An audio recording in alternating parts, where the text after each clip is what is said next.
Hello, third grade. Let's take a look at what we will be learning on Monday and Tuesday for social studies. On Monday, you will begin reading Chapter 7, Lesson 6 on page 363.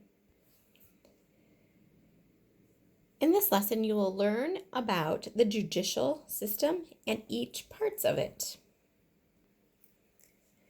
The lesson begins about talking about courthouses, court disagreements when you can't, a court settlement when you have a disagreement, how judges are elected, and the jury process. This lesson also talks about the Michigan State Supreme Court. Please read that lesson on Monday, and Tuesday you will be completing a worksheet page that you will submit to me when finished.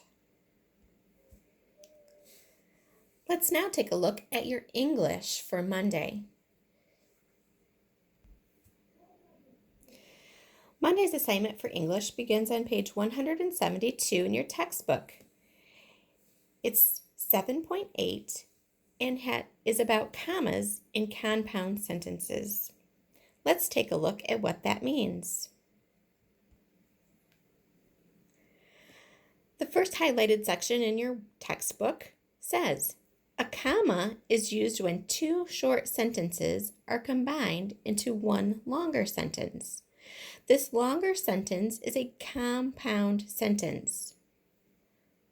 To make a compound sentence, use a comma followed by and, but, or to join these two sentences. Let's do an example together. Here are two short sentences. The first sentence says, I am a teacher.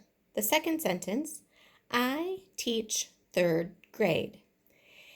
If I wanted to combine those two sentences together, I would first write the first sentence, then add a comma instead of the period, and then I would add my conjunction, and, but, or. And in this case, since I'm combining two similar ideas, I'm going to use the word and. Then I continue on with the second sentence. After I have written out the second sentence, I then put my punctuation mark. And in this case, it's a statement, so I'm going to add the period. So then I have combined my two sentences. I am a teacher, comma, there's my conjunction, and I teach third grade. Let's look at two other short sentences. This one, it is hot outside. The second sentence, I am cold. Let's combine those two sentences with a comma and a conjunction.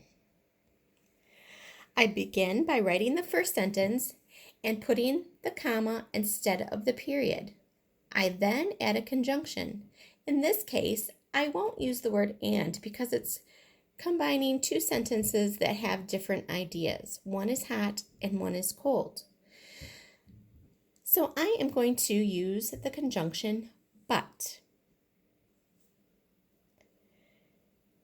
And then I will continue on writing the second sentence.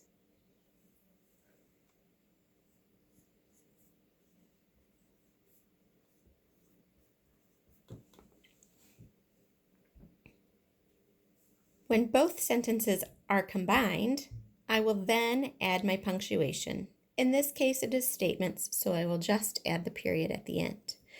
Then my completed sentence looks like this. It is hot outside, comma, but I am cold, period. You've taken two sentences and combined them into one with a comma and a conjunction.